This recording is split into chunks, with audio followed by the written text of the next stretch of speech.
कोई मुसलमान थोड़ी ना हो जाता है। वैसे तो तुर्की के इनकलाब के बाद मुस्तफा कमाल बादशाह नाम से जो रेवोल्यूशन आया था, सल्तनत उस्मानिया खत्म होने के बाद तुर्की में जो बादशाह बनाया गया अंग्रेजों की तरफ से, उसका नाम क्या था? मुस्तफा कमाल बादशाह। उसने तकरीबन 10-11 साल हुकूमत किया, पूरे इस्लाम को खत्म करने के लिए एड़ी चोटी का जोर लगाया।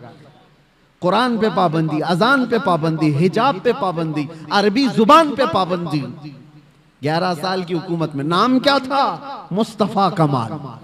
नाम हो जाने से कोई मुसलमान नहीं होता। हाँ, ये बात याद रखे। मिसाल लाओ ऐसी कि अबू बकर हो, उमर हो, उस्मान हो, हैदर रदी अल्लाह ताला नुमा जैसी, कि उनके दौरे खिलाफत में मैं अगर आपको हजारों मिसालें रखूं, पावर था, गलबा था, ताकत थी, तब फिर किस तरह का इस्तेमाल किया है।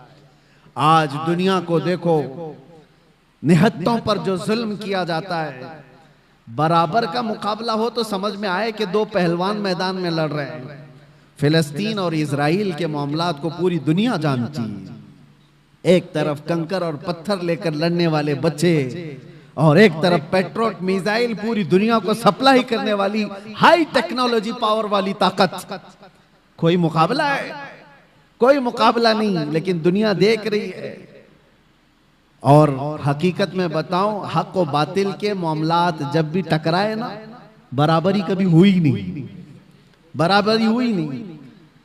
एक तरफ 82 लोग हैं और एक तरफ 22,000 का लश्कर। करबला के मैदान 82 का डबल कर दो, ट्रिपल कर दो, 4 गुना कर दो, समझ में आए कि ये लोग डबल थे, ये ट्रिपल थे। नहीं, अरे कितने गुना ज्यादा। 80 लोगों के मुकाबले में अगर 22,000 आए तो कोई कंपैरिजन हो सकता है? कोई मुकाबला है इनका?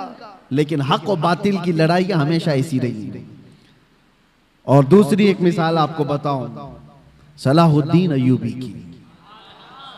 एक ऐसी जंग लड़ा उस मर्द मुजाहिद ने कि सारी सलीबी ताकतें जमा हो गई थी और 4 लाख की फौज जमा हो गई। 4 लाख की फौज सलीबियों के पास। अगर 4 लाख इंसान खड़े कर दिए जाए ना, तो सरों का समंदर नजर आएगा आपको, सरों का समंदर होगा। और उस वक्त सलाहुद्दीन अय्यूबी के सामने ऐसा चैलेंज था, बिखरी टूटी हुई सब फौज मिलाने के बाद सलाहुद्दीन के पास सिर्फ 12,000 का लश्कर था। 12,000 का मुकाबला 24,000 से हो तो समझ में आए, 48,000 से हो तो समझ में आए, लेकिन 12,000 का मुकाबला 4 लाख से होने वाला है। एग्रीमेंट साइन कर लो, सुलह करके खत्म करके चले जाओ। सलाहुद्दीन ने अपने फौजियों से पूछा, क्या इरादा है तुम्हारा? सलीबी ताकतें सब जमा हैं और हमारी तादाद कम है। कैसे जवान उस लश्कर में शामिल थे। अपने सिपह सालार से कहते हैं, सलाहुद्दीन, अगर रसूलुल्लाह सल्लल्लाहु अलैहि वसल्लम के सहाबा तादाद देखकर मैदान में उतरते थे तो हम भी देखकर उतरेंगे, और अगर वो अल्लाह और उसके रसूल के भरोसे उतरते थे तो हम भी उनके नक्शे कदम पर अल्लाह और रसूल के भरोसे उतरे। हमने तादाद नहीं देखी, तादाद नहीं देखी। अल्लाह की मदद आई। और तारीख लिखने वाले अंग्रेज लोग हैं, ईसाई लोग हैं, किताबें आज भी मार्केट में मिल जाएंगी आपको। ये 4 लाख का मुकाबला जो 12,000 से हुआ था, तारीख की एक ऐसी जंग है। अंग्रेज मुअर्रिख लिखते हैं कि सलाहुद्दीन को और उनकी फौजों को क़यामत तक फरामोश नहीं कर सकते सलेबी लोग, इसलिए कि उस जंग में इसने छींतरे उड़ा दिए थे और टुकड़े टुकड़े कर दिए थे, सबको बिखेर दिया था। लोग अपनी जानें बचाकर निकल गए, मुफाहमत पर आ गए। एग्रीमेंट सलाहुद्दीन ने नहीं, सामने वालों ने साइन किया। मेरे अजीजों, मैं आपको ये बातें इसलिए अर्ज कर रहा हूं कि पावर और ताकत का नशा जब किसी को आता है, सर चढ़ करके बोलता है। और एक बात, फिरौन की उम्र ज्यादा नहीं लंबी की जाती, जुल्म की तारीख ज्यादा लंबी नहीं होती और उनका अंजाम भयानक होता है। इसलिए कि मजलूमीन की आह जब निकलती है तो अल्लाह करीम, अल्लाह रब्बुल इज्जत को कहार और जब्बार खुदा जलाल में आएगा और पकड़ करता है। तो ऐसे कि कुरान में अल्लाह ताला फरमाता है, फलम्मा नसू मा ज़ुकिरू बिही फतहना अलैहिम अबवाब कुल्ली शै हत्ता इज़ा फरिहू बिमा ऊतू।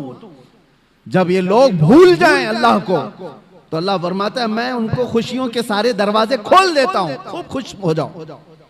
यानी अल्लाह को भूलने के बाद जालिमों के लिए दरवाजे खोल दिए जाते हैं, खूब खुशियां मनाओ, सब तुम्हारा है, सब तुम्हारा है, ताकत भी तुम्हारी, सियासत भी तुम्हारी, तख्त भी तुम्हारा, सारा डिपार्टमेंट तुम्हारा, नाचो जितना नाचना है। फिर अल्लाह फरमाता है फअखज़नाहुम बग़ता, अचानक हम एक दिन पकड़ करेंगे, अचानक एक दिन पकड़ करेंगे, और फिर पूरी दुनिया की ताकत उस पकड़ से उसको आजाद नहीं करा सकेगी, नहीं निकाल सकेगी, और हम जालिम दरिंदों के अंजाम का इंतजार करेंगे इंशाअल्लाह। और आप देखना मेरे अजीजों, हमारी जिंदगी रहे न रहे, लेकिन अल्लाह हय्य व क़य्यूम है, वो अल्लाह हमेशा से है और हमेशा रहने वाला। लोग ये समझते हैं आज हम पावर में हैं और हम ताकत में हैं, इनको मार देंगे, इनको काट देंगे, सब कर लो, लेकिन अल्लाह तो जिंदा हमेशा रहने वाला है। हमारा वारिस अल्लाह रब्बुल इज्जत है, हमारी तमाम चीजों के लिए अल्लाह करीम है। हमने जब ये कुरान में पढ़ा व उफ़व्विदु अमरी इलल्लाह, अल्लाह ने कुरान में सिखाया है कि यूं कहो कि मैंने अपने सारे मामलात अल्लाह के हवाले कर दिए। इन्नल्लाह बसीरुम बिल इबाद, बेशक अल्लाह अपने बंदों को देख रहा है। तो फिर देखो अल्लाह ताला बंदों को कैसे देखता है। हाँ, वक्त लगता है, थोड़े दिनों की बात है, मैंने उस वक्त देखा, पढ़ने के मेरे मुताले में एक चीज आई थी। हज़रत अबू जुंदल एक सहाबी हैं, मक्का में गिरफ्तार हुए थे, कैदी बन गए काफिरों के साथ, और तकरीबन जानते हो 16 साल इन्होंने काफिरों की कैद में गुजारे। और जब रसूल पाक सल्लल्लाहु अलैहि वसल्लम फतेह सुलह हुदैबिया जो हुई, उस दिन हुजूर 1400 सहाबा के साथ उम्रा करने आ रहे थे, तब मक्का वालों ने रोक लिया था और एग्रीमेंट साइन हो गए थे। सुलह हुदैबिया जो है उसमें यह था कि मक्का से कोई भाग करके जाएगा तो मदीने वाले उसको वापस कर देंगे, और मदीने से कोई भाग करके आएगा तो हम उसको वापस नहीं करेंगे, हम अपने पास रख लेंगे। सब ऐसी एग्रीमेंट उन्होंने साइन की थी। उसी वक्त ये अबू जुंदल साहबी कैद से निकल करके आ गए थे। अंदाजा करो 16 साल के बाद कोई जंजीरें तोड़ करके निकल आया हो, और वो भी सहाबा के जमात में आ गए।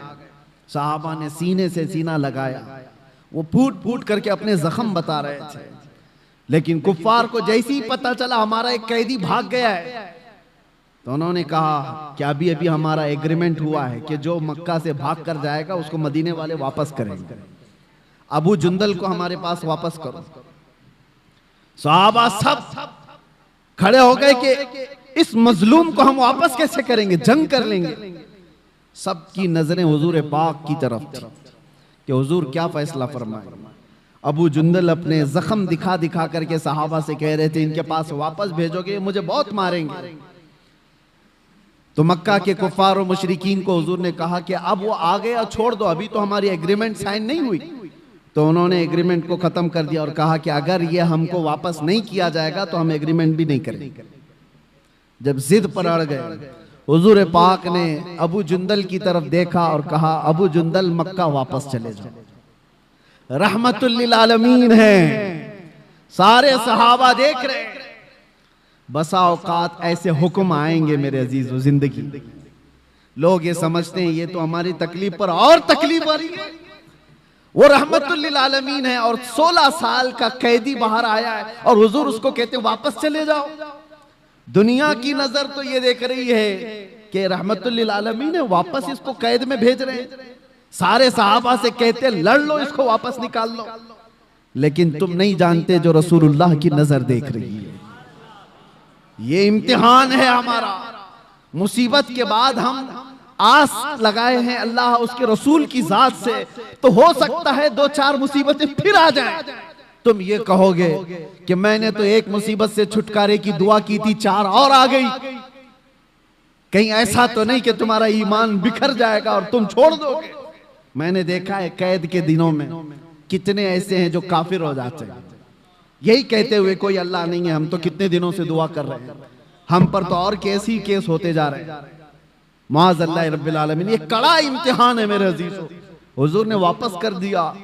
और हैरत की बात मैं आपको बताऊं, दूसरा कोई आम मामूली आदमी हो तो जंग कर ले और लड़ाई कर ले, या फिर छूटा हुआ कैदी, उसको जब ये फरमान सुना दिया जाए तो बिफर जाए और कहे कि मैं तो छोड़ देता हूं, ऐसा दीनी क्या।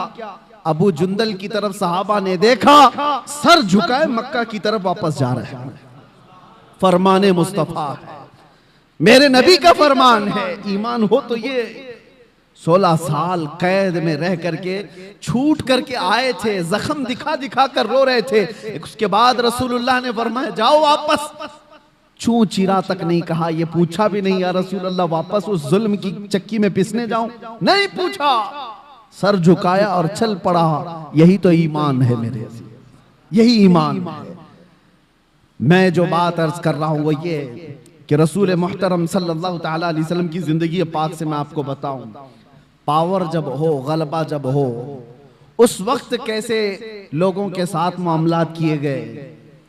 तो चले कुफ्फार और मुशरिकीन गालिब आ गए तो उनकी बात अलग है कि उन्होंने अपने जुल्म की सारी हदें पार कर दी, जुल्म की सारी हदें पार कर दी। जब गलबा मिला था काफिरों को उहद के मैदान में, बदर में मुसलमानों को गलबा मिला था, उहद में कुफ्फार और मुशरिकीन को गलबा मिला। दोनों के दरमियान जमीन आसमान का फर्क है। बदर के मैदान में भी 70 काफिर मारे गए थे और उहद के मैदान में 70 मुसलमान शहीद हुए थे। 70 मुसलमान शहीद हुए, लेकिन दोनों में फर्क इतना है, बदर में जितने 70 काफिर मारे गए थे, एक एक को चुन करके लाया गया, एक गड्ढे में डाला गया, सारी लाशों को ला करके हुजूर ने उनको खिताब भी किया।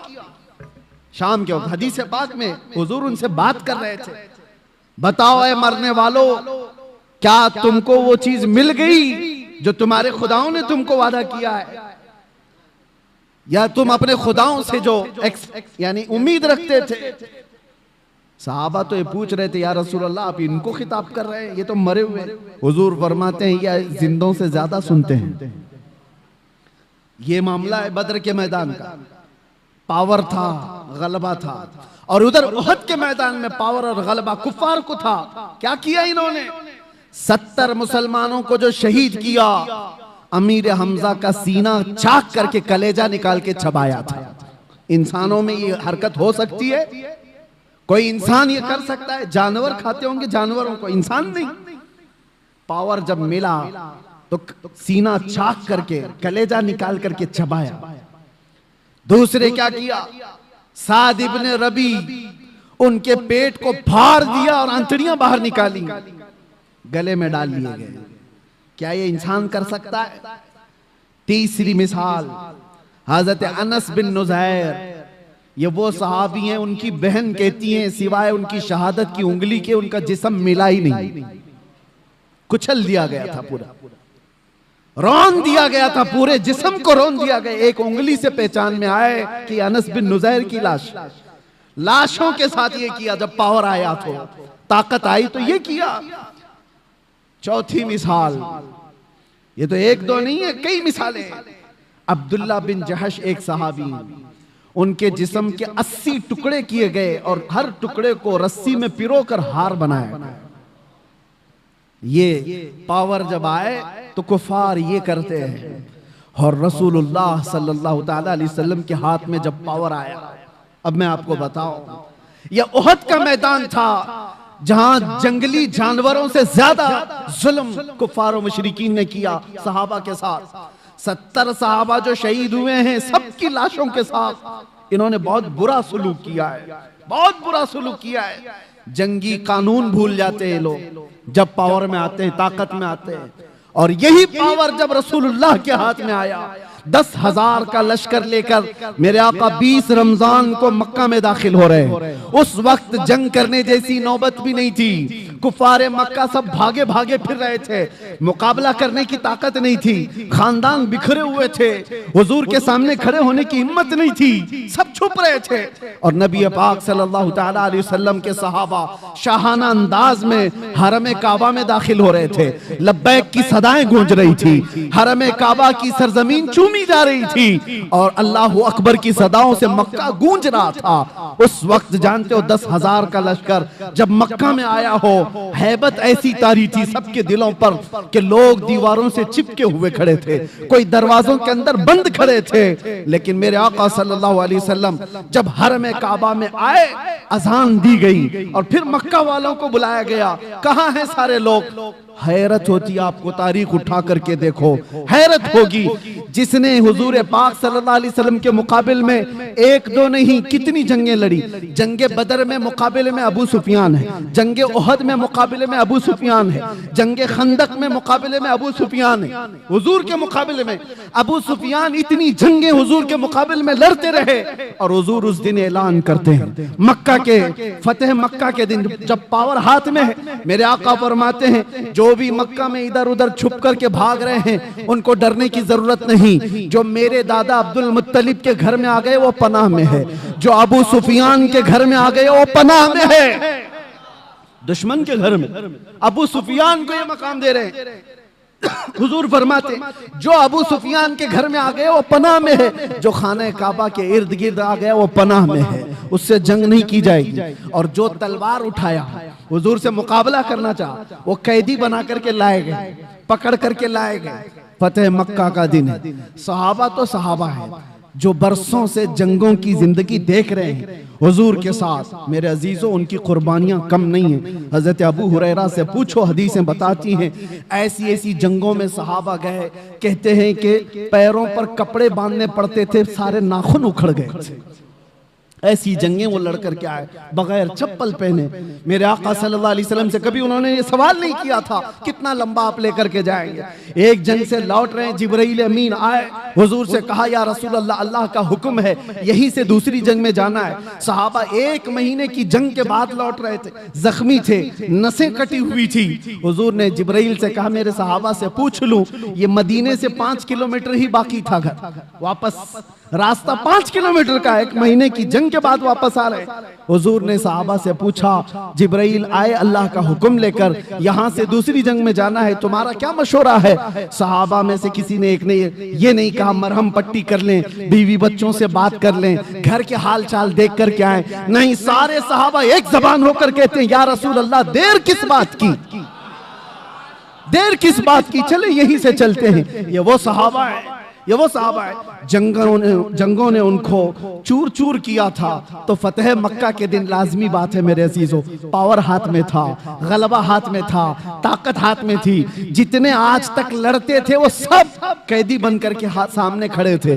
तो किसी साहबी ने ऐलान कर दिया अल यौम यौमुल मलहमा, आज तो छींटड़े उड़ाने का दिन है, आज के तो गोश्त के टुकड़े उड़ाए जाएंगे। मेरे आका ने उस सहाबी का नारा बदल दिया, अल यौम यौमुल मलहमा। मलहमा का मतलब होता है गोश्त के पीस पीस किए जाएंगे।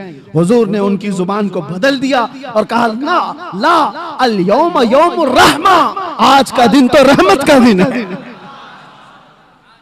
आज का दिन तो रहमत का दिन है। लाओ दुनिया में ऐसी मिसाल, पावर में आ जाए, ताकत में आ जाए, तब वो माफ करता। ये जालिम कुत्ते क्या समझते हैं, जिनके हाल चाल ये है कि छोटी सी ताकत के मालिक बन गए तो निहत्तों पर जुल्म करते हो। अपने बराबर की ताकतों से लड़ने की तो इनके अंदर हिम्मत नहीं है। ये लड़ना चाहे तो लड़े ना, जो आज पावरफुल ताकतें हैं ये आपस में क्यों नहीं लड़ते? इजराइल को लड़ना है तो चाइना से जाके लड़ ले, कोरिया से लड़ ले जो बैठा हुआ है। जिनके पास पावर है उनसे क्यों नहीं लड़ते? इनको पता है हेकड़ी निकल जाएगी। लड़ना है तो उन गरीब निहत्तों से जिनके पास सब्जी काटने की चाकू भी नहीं, जिनके पास बीमार हो जाए तो दवाई की गोली भी नहीं, उनसे लड़ना है। इसको ताकत नहीं कहते, इसको दुनिया की सबसे बड़ी बुज़दिली कहते हैं, सबसे बड़ी बुज़दिली। और ऐसा जब जुल्म होता है तो अल्लाह की मदद आती है, आएगी, वक्त लगेगा। एक मिसाल मैंने खाली आपको दी, जब मेरे आका सल्लल्लाहु अलैहि वसल्लम के हाथ में पावर आया फतेह मक्का के दिन, हुजूर ने सबको माफ किया, कहा कि इज़हबू अंतुम तुलक़ा, जाओ आज सब के सब तुम आजाद, आज सब के सब तुम आजाद। एक बात बताता हूं, सफवान बिन उमैया एक ऐसा शख्स है मक्का का, इसने हुजूर के कत्ल का मंसूबा बनाया था, और वो भी हतीम काबा में बैठकर। बहुत पैसे वाला था, ताकत वाला था। क्यों बनाया था? इसलिए कि इसके बाप को जंगे बदर में मार दिया गया, सफवान के बाप को मार दिया गया। तो हतीमे काबा में बैठ करके सोचा किसी किराए के कातिल को ले लो। तो किराए का कातिल कौन मिला? देखा सेम इश्यू होना चाहिए, दूसरे के पास भी ऐसी इंतकाम की आग जल रही हो, मोहम्मद सल्लल्लाहु अलैहि वसल्लम से बदला लेने की। उमैर बिन वहब नाम का एक शख्स मिल गया जिसका बेटा हुजूर के पास कैदी था। जंगे बदर में जो 70 कैदी थे उसमें एक कैदी उमैर बिन वहब का बेटा था। सफवान ने बुलाया उमैर को, कहा जितना पैसा चाहे उतना दे दूंगा, तेरे सारे कर्जे मैं चुका दूंगा, तलवार मैं दूंगा, जाओ मदीने और मोहम्मद का कत्ल करके आओ सल्लल्लाहु अलैहि वसल्लम। उमैर तैयार हो गया, तलवार लेकर मदीने आ गया। और उमैर को सब पहचानते थे। उमैर का एक लक़ब था शैताने कुरैश, आग भड़काने वाला आदमी। हजरत उमर की नजर पड़ गई, मस्जिद नबवी के बाहर ही खड़े थे, और हजरत उमर ने जो लफ्ज कहा, लोग मुझे ताना मारते हैं कि बार बार आप ये जुमला क्यों कहते हैं। सुनो, उमर इब्ने खत्ताब का जुमला हदीस में है, आपने जैसी उमैर बिन वहब को देखा तो क्या कहा, खुजू हाजल कल्ब, पकड़ लो इस कुत्ते को।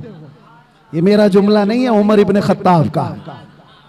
हाँ, अगर हमारी जुबान से कुत्ता निकलता है तो वो बराबर जगह के लिए निकलता है, ऐसा नहीं है। हाँ, तो उमैर बिन वहब को पकड़ने के लिए उमर इब्ने खत्ताब ने कहा, पकड़ लिया, गर्दन में गमछा डाल करके घुमाया, और फिर हुजूर पाक सल्लल्लाहु अलैहि वसल्लम मस्जिद नबवी में अंदर से जाकर के पूछा, आका वो उमैर बिन वहब आया है, क्या करूं उसका? आप हुक्म दें तो वही निपटा दूं उसको। जंगे बदर को भड़काने वाला वही आदमी था। हुजूर ने फरमाया, आने दो अंदर। अंदर जब उमैर बिन वहब आया तो हुजूर ने पूछा, क्यों आए हो? उसने कहा, बस बेटे की खैर खैरियत पूछने आया हूं। हुजूर ने फरमाया, सच बताओ क्यों आए हो? कहा, नहीं, बस यही, मेरा बेटा आपके कैद में, हालचाल मालूम करने आया। हुजूर ने फरमाया, बेटे की खैर खैरियत लेने के लिए तलवार लेके तो नहीं आते? तो उसने तलवार फेंक दी। कहा, क्या फायदा इस तलवार का, तलवारें हमारे पास थी बदर में, फिर भी हम नहीं जीत पाए ना। हुजूर जलाल में आए, कहा, बातें मत बनाओ उमैर, वो बात बोलो जो सफवान के साथ हतीमे काबा में करके आए हो। वो बात बताओ जो हतीमे काबा में बैठ करके तुम करके आए हो। बस अब क्या था, उमैर बिन वहब का जिस्म कांपने लग गया। तन्हाई में बात की थी उमैर बिन वहब ने सफवान से, और कहा, मैं गवाही देता हूं आप अल्लाह के सच्चे रसूल हैं, मुझे अपनी गुलामी में शामिल कर लो। वो उमैर बिन वहब सहाबी बन गए। हजरत उमर बिन खत्ताब गले में हाथ डालकर बाहर लेकर के आए और सहाबा से कहा, थोड़ी देर पहले ये आदमी मुझे खिंजीर से ज्यादा बुरा लगता था, और अब ये उमैर बिन वहब मुझे अपने बेटे से ज्यादा अजीज लगता है। ये है अल्लाह के लिए मोहब्बत, अल्लाह के लिए दुश्मनी। अब ये वाकया पूरा मैं इसलिए बता रहा हूं, उमैर बिन वहब गया था गर्दन लेने के लिए, अपनी गर्दन दे आया। सफवान यहां इंतजार कर रहा था, रोज इंतजार कर रहा था कि कुछ नई न्यूज आए। कोई भी काफिला मदीने से आता उसके पूछता, कोई नई खबर है, कुछ बड़ी खबर है? उसके तो दिमाग में यही था कि आज कत्ल हो गया होगा, कल कत्ल हो गया होगा। एक काफिला आया, सफवान से कहा, हाँ एक बड़ी खबर है तेरे लिए। कहा, क्या? कहा, तेरा पक्का जिगरी दोस्त भी मुसलमान हो गया। वो कहा, ये तो डूब मरने का वक्त आ गया मेरे। यही वो दिन थे। थोड़े दिनों के बाद हुजूर पाक सल्लल्लाहु अलैहि वसल्लम पूरे सहाबा की जमात के साथ मक्का में आ गए, फतेह मक्का। उस वक्त तक सफवान ईमान नहीं लाया है, ईमान की बूबास भी नहीं, इंतकाम की आग में भड़क रहा है। जब हुजूर आए और सबको अमान दे रहे थे, सबको अमान दे रहे थे, तो उस वक्त सफवान बिन उमैया ये भाग करके निकल गया मक्का से और लोगों से कहा कि तुम लोग मोहम्मद के हाथ में आना चाहते हो, इससे बेहतर है कि समंदर में छलांग लगाओ, खुदकुशी कर लो। तो अपने घोड़े को लिया और समंदर की तरफ चला गया कि मैं सुसाइड कर लूंगा, इनके हाथ में आने से तो अच्छा है। हुजूर पाक सल्लल्लाहु अलैहि वसल्लम जब सबको माफी दे रहे थे तो उमैर बिन वहब हुजूर के पास आते हैं। अब वो सहाबी रसूल हैं। कहा, या रसूल अल्लाह, सफवान भाग करके गया है, मैं चाहता हूं कि उसको भी आप माफी दे दें। उसने अगरचे आपके कत्ल का मंसूबा बनाया था, मैं ही आया था, लेकिन उसके अंदर अपने बाप के इंतकाम की आग भड़की हुई थी, इसलिए किया था, आप माफ कर दें। हुजूर ने देखा उमैर बिन वहब किसकी सिफारिश कर रहा है? सफवान की। हुजूर ने कुछ नहीं कहा, मुस्कुराया और कहा सफवान के लिए भी अमान है। ये नहीं कहा कि वो ईमान लाए तो अमान है, नहीं, जिस हालत में है उस हालत में अमान है। तो उमैर बिन वहब कहते मैं ऐसा दौड़ा दौड़ा गया सफवान को बताने के लिए कि उसकी जान बचा लूं, वो छलांग ना लगा ले। भागते घोड़े से दौड़ाते हुए पा लिया सफवान को करीब में, कहा तेरे लिए बड़ी खुशखबरी है, मोहम्मद सल्लल्लाहु अलैहि वसल्लम इतने रहम दिल आदमी हैं, उन्होंने तुझे माफ कर दिया है। सफवान कहता है ये चीज यकीन करने की जैसी है ही नहीं, दुनिया में कौन ऐसा करता है, तू या तो कोई चालबाजी कर रहा हो। कहा नहीं, अबू सुफियान को माफ किया, हिंदा को माफ किया, सब बड़े बड़े लोगों को माफ किया, तुम क्या हो? तो उसने कहा मुझे उस वक्त तक यकीन नहीं होगा जब तक उनकी कोई निशानी ना देख लो।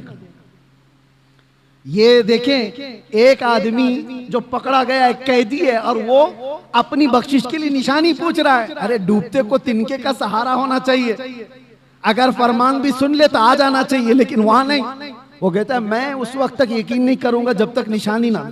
उमैर बिन वहब फिर से वापस आए और हुजूर से कहा या रसूल अल्लाह, वो मान नहीं रहा है, वो खुदकुशी कर लेगा, वो मर जाएगा और उसको मेरी बात पर यकीन नहीं आ रहा है। हुजूर ने फरमाया क्या वो मेरे तमाम हैयत को पहचानता है? कहा कि या रसूल अल्लाह, आपकी हैयत को कौन नहीं पहचानता, आपकी शक्ल और शबाहत को कौन नहीं पहचानता। हुजूर ने अपना अमामा उतारा और कहा ये ले जाओ और उसको बता दो। अल्लाह अकबर। आता है फकीरों पे उन्हें प्यार कुछ ऐसा, खुद भीख दे और खुद कहे मंगते का भला। उमैर बिन वहब हुजूर का यह अमामा लेकर पहुंचे, देखते ही सफवान पहचान गया ये रसूलुल्लाह का अमामा। वापस पलट आया सर झुका करके मेरे आका के पास खड़ा था। मेरे आका ने कहा सर झुकाओ नहीं, उठाओ, सर उठाओ, तुम जिस हालत में रहना चाहते हो तुम आजाद हो। अब कौन आजाद रहना चाहेगा, कौन आजाद रहना चाहेगा? हुजूर पाक ने जब इतना जुमला कहा तो सफवान ने कहा ऐसी दुनिया की आजादी से बेहतर है आपके तलवों के नीचे रहा जाए, आपके कदमों में रहा जाए। ये है पावर आने के बाद के मामलात। हुस्ने सुलूक कोई दुनिया वाला करके दिखाए। पावर आने के बाद आज भी जो नशेड़ी हुकूमतें बैठी हुई हैं, चुन चुन के जो मुकद्दमे लगाती हैं पिछली हुकूमतों के ऊपर, ये क्या है? ये सब इंतकामी जज्बा है। आज इनके पास पावर है, इसको जेल में डाल दो, उसको जेल में डाल दो। क्यों? इसलिए कि उन्होंने अपनी हुकूमत के दौरान हमको जेल में डाला था। तो तुम क्या समझते हो यहाँ खत्म हो जाएगा? तुम भी जाओगे, कोई और आएगा तुमको भी पहुंचाएगा, तुमको भी पहुंचाएगा। ये सिलसिला चलता रहेगा। इस सिलसिले को खत्म करना हो तो फतेह मक्का की तारीख पढ़ो, ये हुजूर पाक की रहमत वाली तारीख पढ़ो, तभी अमन और अमान आएगा, बहाल होगा। अल्लाह का हजारहा करोड़हा शुक्र है कि मौला ने ऐसे वैसे ऐरे गैरे के दीन पर नहीं रखा, हमें अल्लाह तबारक व तआला ने मुहम्मदुर रसूलुल्लाह के दीन पर रखा। उनकी न मिसाल है, न कोई मसील है, न अखलाक में, न शबाहत में, किसी चीज में कोई उनका मसील नहीं है। अल्लाह करीम आखिरी दम तक हमें हुजूर के कदमों से वाबस्ता रखे। और इसीलिए आप सबसे भी मैं यही कहता हूं, दुनिया के सारे टेंशन, सारे डिप्रेशन, सबका इलाज एक ही है। दबाव में रहते हो, इससे डरकर उससे डरकर रहते हो, हालात से समझौता करके चलते हो, बहुत सारे मामला तुमको रोज उकसाते हैं, कैसे जीऊं कैसे जीऊं। एक तरीका बता के जाता हूं, एक इलाज है, डिप्रेशन से आजादी, टेंशन से आजादी, फिक्र और ख्यालात की हमी से आजादी, हर चीज से आजादी, सुकून की जिंदगी गुजारना चाहते हो, एक इलाज है, उन्हें जाना उन्हें माना, न रखा गैर से काम, लिल्लाहिल हम्द मैं दुनिया से मुसलमान गया, लब्बैक